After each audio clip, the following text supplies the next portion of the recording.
Hi everyone. I want to talk about a difficult situation here. I want us to talk about what happens if your relative dies while your asylum application is pending and you are added as a beneficiary or derivative on that asylum application. This is how that looks like.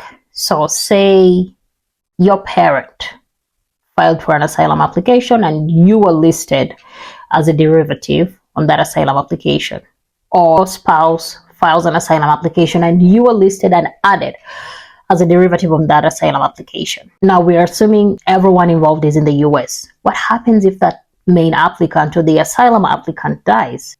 In that very unfortunate situation, one of the things that we can do is file your own independent asylum application. So you can file an asylum application in your own right. We are doing this for one of our clients right now.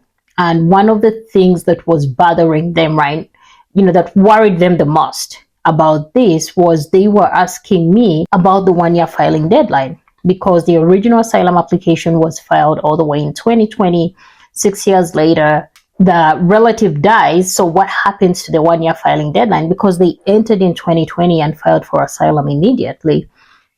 So would they still be subject to the 1-year filing deadline?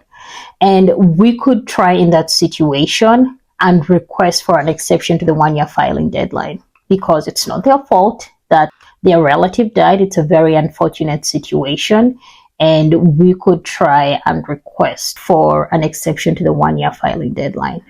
So give us a call today if you would like to discuss your asylum options on 480-716-8301.